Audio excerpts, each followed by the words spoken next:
భవబంధాల మధ్య ఇరుక్కుని యుద్ధం ఎలా చేయాలో తెలియక తపన పడుతున్న ఆ అర్జునుడిని ప్రతినిధిగా చేసుకుని సమస్త మానవాళికి ఆ శ్రీకృష్ణుడు అనుగ్రహించిన మహోపదేశమే భగవద్గీత. గెలిచినప్పుడు, ఓడినప్పుడు, ప్రేమించినప్పుడు, ద్వేషించినప్పుడు, సందేహాలు నిన్ను చుట్టుముట్టినప్పుడు, నిరాశ ఎదురైనప్పుడు, ఆశ అనేది కనిపించనప్పుడు, దుఃఖం నిన్ను ఆవరించినప్పుడు ఏం చేయాలో, ఎలా చేయాలో, ఎలా బతకాలో, ఎలా చావాలో చెప్పేదే భగవద్గీత. మనిషి బతుకును మార్చే శక్తి గీతకు ఉంది.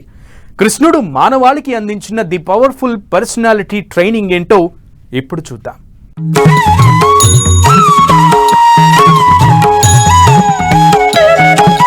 బాధలో ఉన్నావా? భగవద్గీత చదువు. ఏదో గెలిచావా, ఓడిపోయావా? భగవద్గీత చదువు. ప్రేమించావా, మోసపోయావా? భగవద్గీత చదువు. గమ్యం తెలియడం లేదా? భగవద్గీత చదువు. భగవద్గీతలో లేనిది ప్రపంచంలో ఏదీ లేదు. నీలో, నాలో, మనలో, సృష్టిలో, ప్రతి దాంట్లో భగవద్గీత ఉంది. నరుడి అభ్యున్నతికి నారాయణుడు బోధించిన జీవనసారం గీత. ఇక్కడ నారాయణుడు శ్రీకృష్ణ భగవానుడు. నరుడు ఆ రోజు ఒక్క అర్జునుడే. ఈరోజు మనమంతా మాయామోహితుడైన అర్జునుడిని ఉద్ధరించడానికి ఉపదేశించింది మాత్రమే కాదు, ప్రతి మనిషిని మహోన్నతుడిగా తీర్చిదిద్దడానికి శ్రీకృష్ణ భగవానుడు పూరించిన శంఖారావమిది.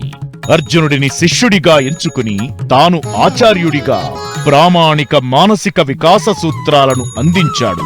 సంగ్రామ సమయంలో ఆవిర్భవించిన భగవానుడి గీత ఈనాటికి జీవన సంగ్రామంలో పోరాడుతున్న అభినవ అర్జునులకు కర్తవ్య బోధ. జీవితమంతా అయిపోయిన తరువాత చదవాల్సిన పుస్తకమో, చనిపోయినప్పుడు ప్లే చేసే సీడీనో కాదు భగవద్గీత అంటే. డైనమిక్ ప్రిస్క్రిప్షన్ ఫర్ లైఫ్, బతుకును బాగు చేసుకునే మంత్రం భగవద్గీత అంటే. నీ పని నువ్వు చెయ్యి, ఫలితం గురించి ఆలోచించకు. సంతృప్తి, సంతోషం నిండిన జీవితం గడపాలంటే, చేస్తున్న పనిలో విజయం సాధించాలంటే గీతను అర్థం చేసుకోవాలి. ధర్మాధర్మాల గురించి చెబుతుంది, కర్తవ్యమేంటో గుర్తు చేస్తుంది. నాగరికత అంటే కోరికలను తీర్చుకోవడం కాదు, అదుపులో పెట్టుకోవడమని వివరిస్తుంది. సుఖం, శాంతి, త్యాగం, యోగమంటే ఏంటో గీత గుర్తు చేస్తుంది. ఏది శాశ్వతమో, ఏది అశాశ్వతమో చెబుతూ మేల్కొల్పుతుంది. ఫలితాన్ని ఆశించకుండా కర్మ చేయడంలో ఉండే ఆనందాన్ని, మంచి పనులు చేస్తే వచ్చే శాశ్వత కీర్తిని చెబుతుంది.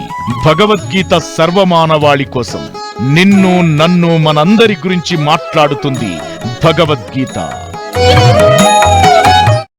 భగవద్గీత కించిదధీత గంగాజలలవ కణికాపీత సకృత ఏవ మురారి సమర్చ తస్య కరోతి యమోపి నచ్చర్చాం అంటారు. భగవద్గీతలో ఒక్క శ్లోకం చాలాయా, దాన్ని అధ్యయనం చేసినా నీ జీవితం అద్భుతంగా ఉంటుంది.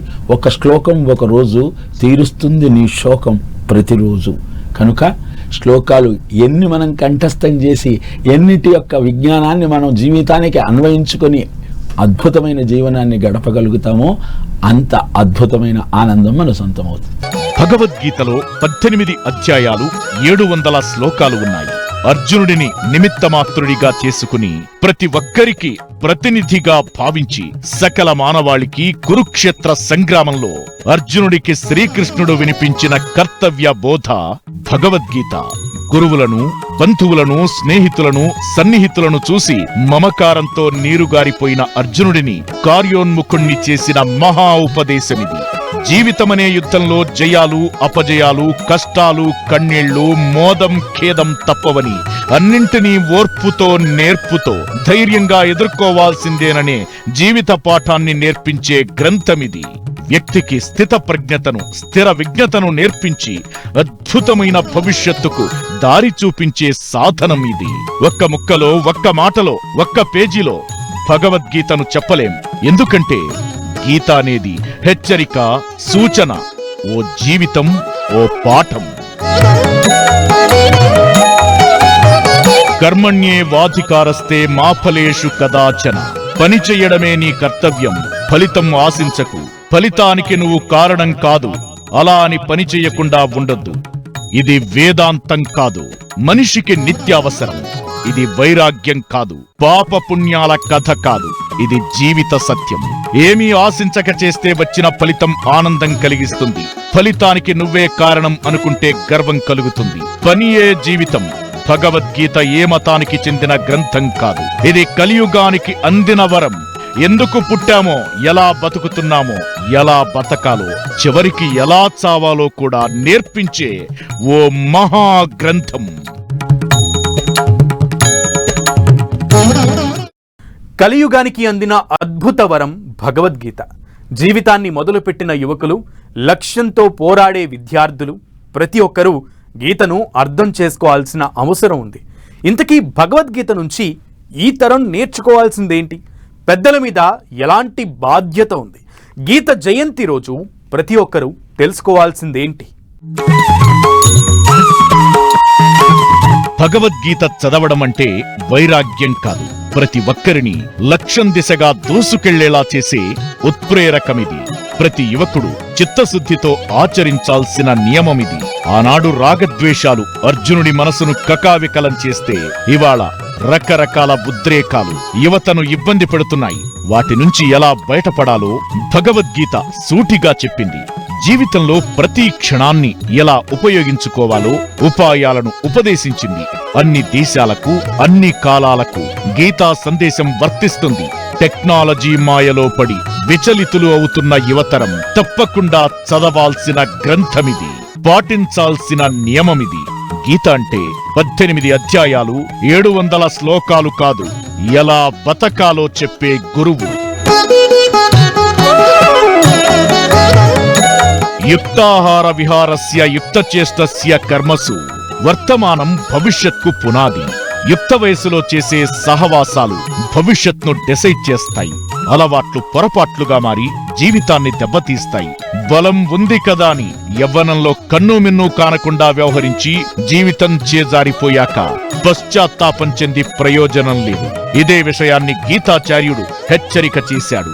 ఆశయ సాధనకు క్రమశిక్షణను మించిన ఆయుధం లేదని చెప్పాడు.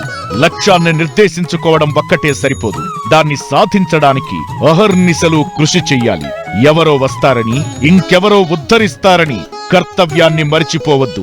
నీ పని నువ్వే చేసుకోవాలని చెబుతుంది గీత. ఆధునిక విద్యార్థి లోకానికి భగవద్గీత అద్భుతమైనటువంటి సాధనము. చదువుతూ ఉన్నప్పుడు నీ మనస్సు చంచలంగా మారుతుంది. ఇది విద్యార్థులకే కాదు, ఏ కార్యక్రమం చేసే సమయంలోనైనా మనము నిశ్చితమైన అభిప్రాయంతో ఉండగలిగినప్పుడు విజయాన్ని సాధించగలుగుతాం. అర్జునుడు అదే అడుగుతాడు. చంచలం హి మన కృష్ణ ప్రమాధి బలవదృఢం తస్యాహం నిగ్రహం మన్యే వాయోరివ సుదష్కరం అని అడుగుతాడు.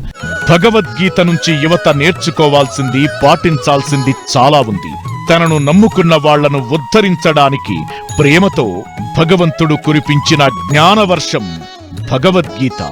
ఆ అమృతధారలలో మొట్టమొదట తడిసి ముద్దయినవాడు అర్జునుడు. మాయామోహాల చెర నుంచి బయటపడిన అర్జునుడు మళ్లీ గాంధీవం ధరించాడు.